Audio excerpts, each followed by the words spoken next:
Juan. Bueno, Juli, realmente los datos que arroja el relevamiento de la consultora Sentia, que es una de las consultoras especializadas, y te diría prácticamente la primera que da un termómetro siempre con datos adelantados de todos los canales del consumo masivo. Bueno, los datos que presentó hoy Sentia son realmente lapidarios. Y lo preocupante es que lejos de verse una desaceleración, un freno en la caída de las ventas de los bienes claves, los bienes más básicos, lo que vemos es una profundización del deterioro. ¿Por qué?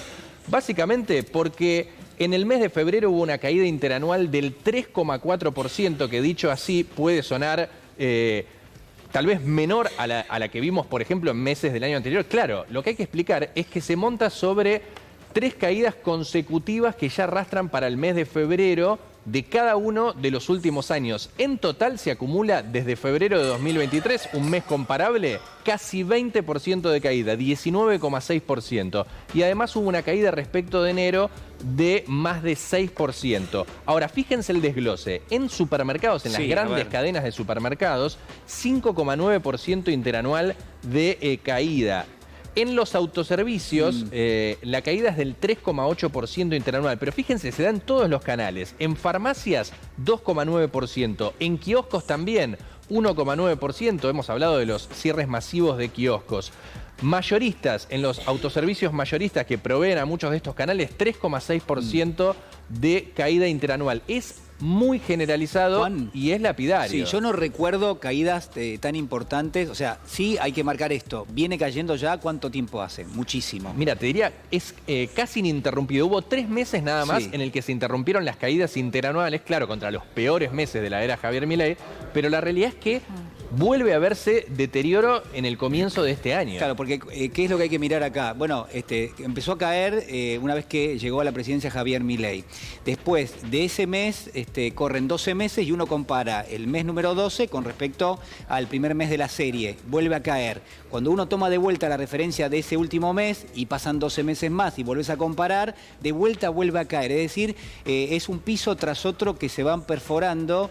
Y la verdad que uno se pregunta, la verdad sinceramente, uno podía pensar que en algún momento tiene que rebotar el consumo, porque no se puede comer cero en la Argentina. Es decir, alguien tiene que comer. Además, perdón Juan, pero a mí también, más allá de la comparación interanual, ¿no?, y la suba y la baja, esto me lleva también, y no quiero mezclar todo, pero también a replantearnos algo que parece ser un caballito de batalla, triunfo del gobierno de Javier Milei, estar luchando ahí con esto de moderar la inflación, ¿no? Digo, controlar, no bajarla. Moderar, bueno, ver qué se puede hacer. ¿Por qué? Porque es en un contexto donde la gente compra cada vez menos y lo que se intenta es volver a números inflacionarios comparables o mejores, o en todo caso ni siquiera mejores, con momentos donde había una economía creciendo, la gente compraba, disfrutaba, se podía comprar un electrodoméstico, se podía ir de vacaciones.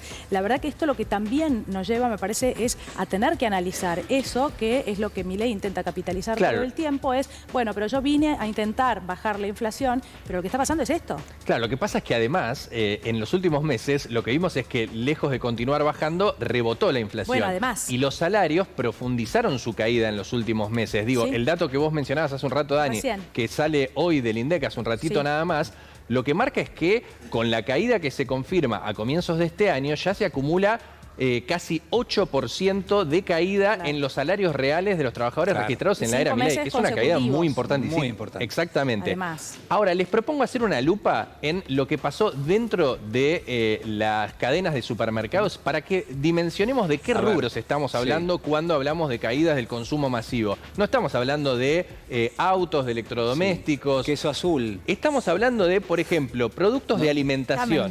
Queso crema. 2,6% de caída interanual en los supermercados. Artículos de higiene y de cosmética, muchos de los cuales forman parte de la canasta básica, 7% de caída. Bebidas con alcohol, que uno podría decir, bueno, es prescindible. Claro, a tal punto que cae 7,4%. Pero fíjense, alimentos perecederos, 7,5% de caída.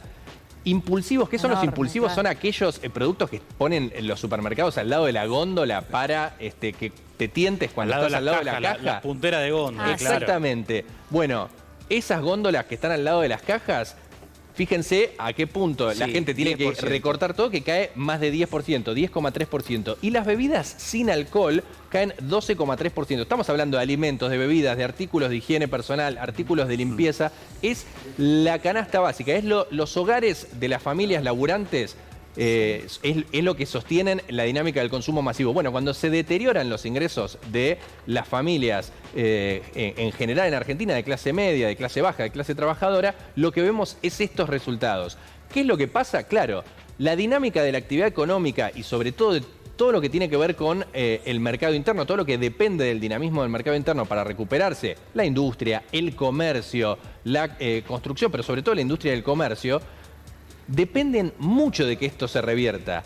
Y mira, yo hablaba con una fuente en los últimos días de un sector de los comerciantes minoristas, los comercios de cercanía, y me decía, realmente a fines del año pasado había una expectativa en el sector de que al menos en el primer semestre de 2026 se empezara a revertir un poco la cosa. Lo que vino pasando en estos primeros 3 meses es realmente muy crítico.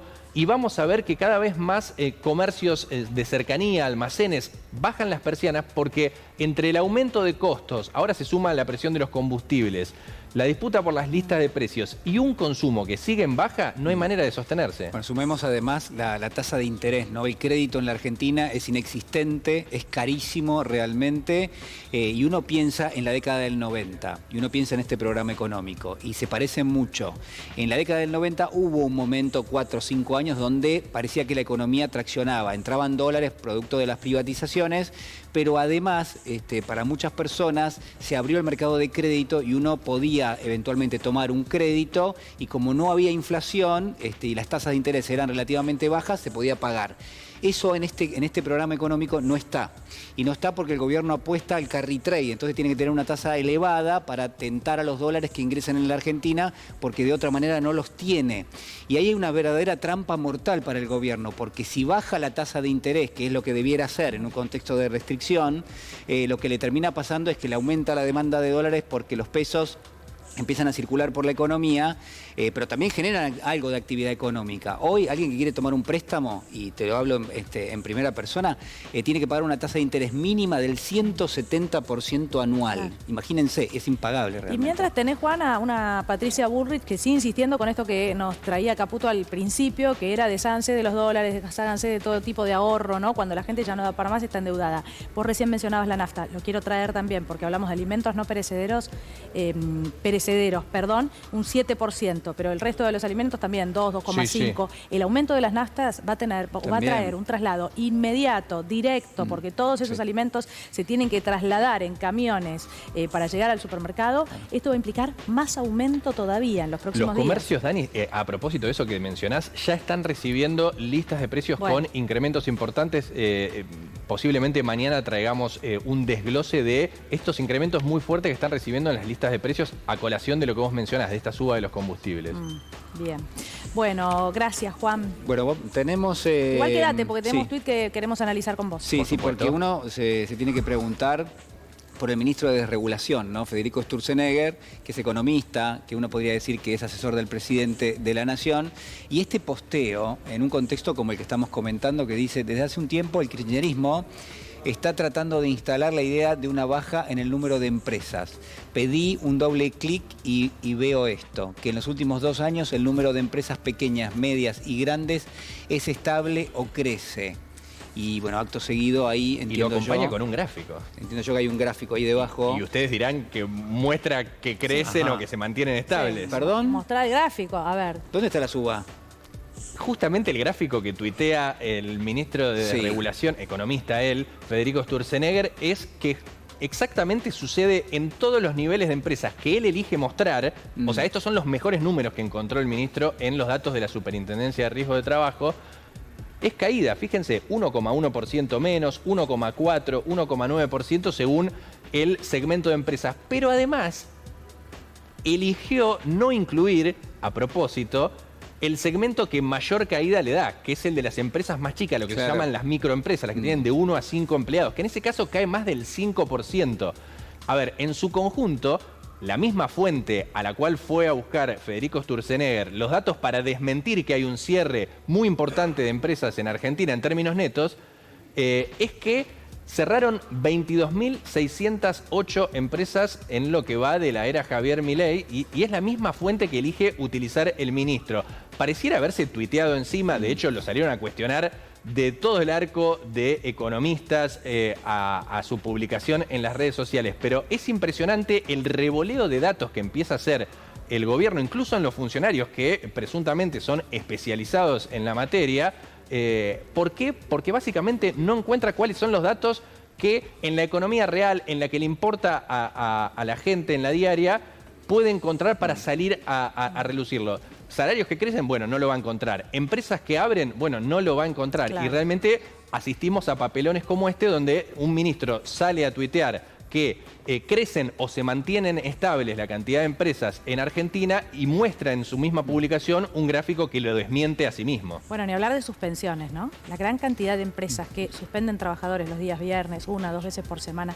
Esto está pasando en el área de los metalúrgicos, del acero. Bueno, nosotros lo contamos todos los días. Sí. Gracias, Juan.